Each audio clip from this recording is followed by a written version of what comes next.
मर्यादा पुरुषोत्तम श्री राम की नगरी अयोध्या में राम मंदिर का भव्य निर्माण करवाया जा रहा है। गिद्धों का एक समूह जो है अयोध्या में पहुंच चुका है और उसको लेकर के पूरे देश में चर्चा का विषय बन गया है। और पूरे देश में कहें कि राजनीति में भी धीरे धीरे उथल पुथल मचने वाली है। क्या है गिद्धों का इतिहास?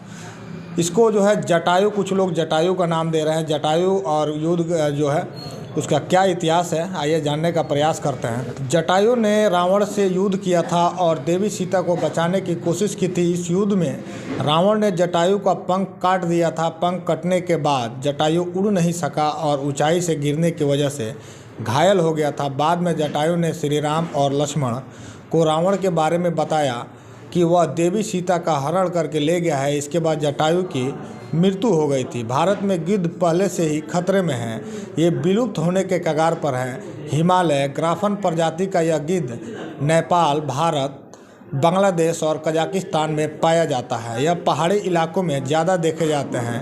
पिछले दशकों से भारत में गिद्धों की आबादी जो है काफ़ी कम हो गई है।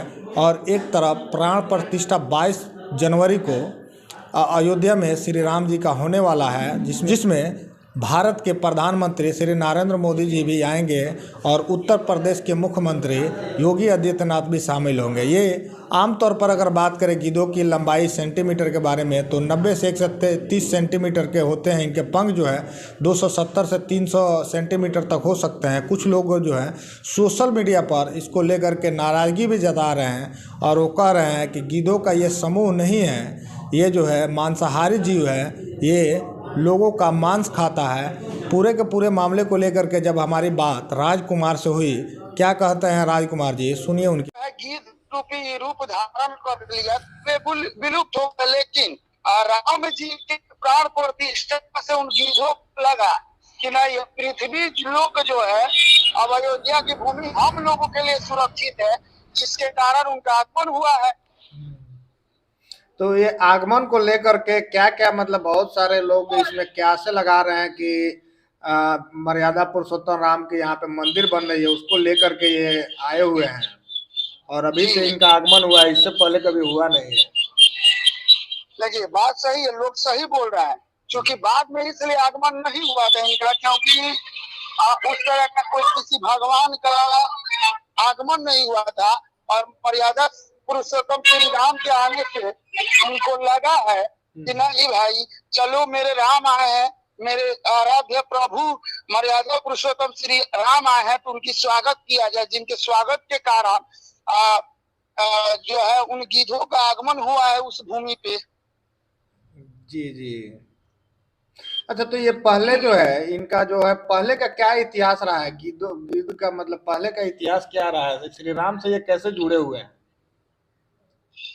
गिद्ध जो है जैसे कि पृथ्वी का पर्यायवाची शब्द धरती है जी। सूरज का पर्यायवाची शब्द जो है मान लीजिए कि सूर्य है जी। इसी प्रकार जो है जटायु का पर्यायवाची रूप जटायु जो थे जी, जो त्रेता युग में जब सीता ने उनका सीता का जब रावण ने हरण कर लिया तो जटायु महाराज ने सीता को बचाने के लिए रावण पे हमला किया था।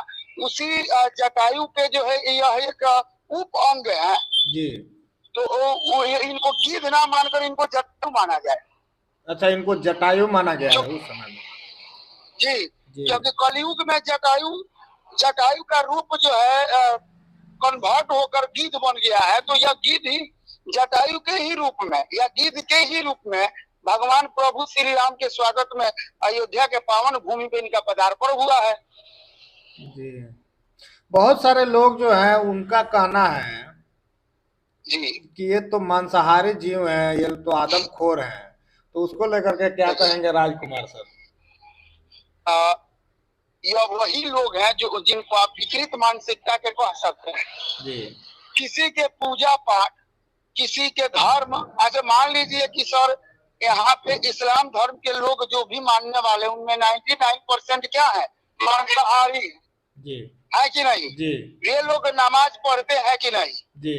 वे लोग अल्लाह को खुदा को मानते हैं कि नहीं जी। वे पैगंबर को मानते हैं कि नहीं जी। तो किसी को मानने का, किसी भी आस्था, किसी आराध्य को मानने का संबंध आपके भोजन प्रणाली से न हो सकती है।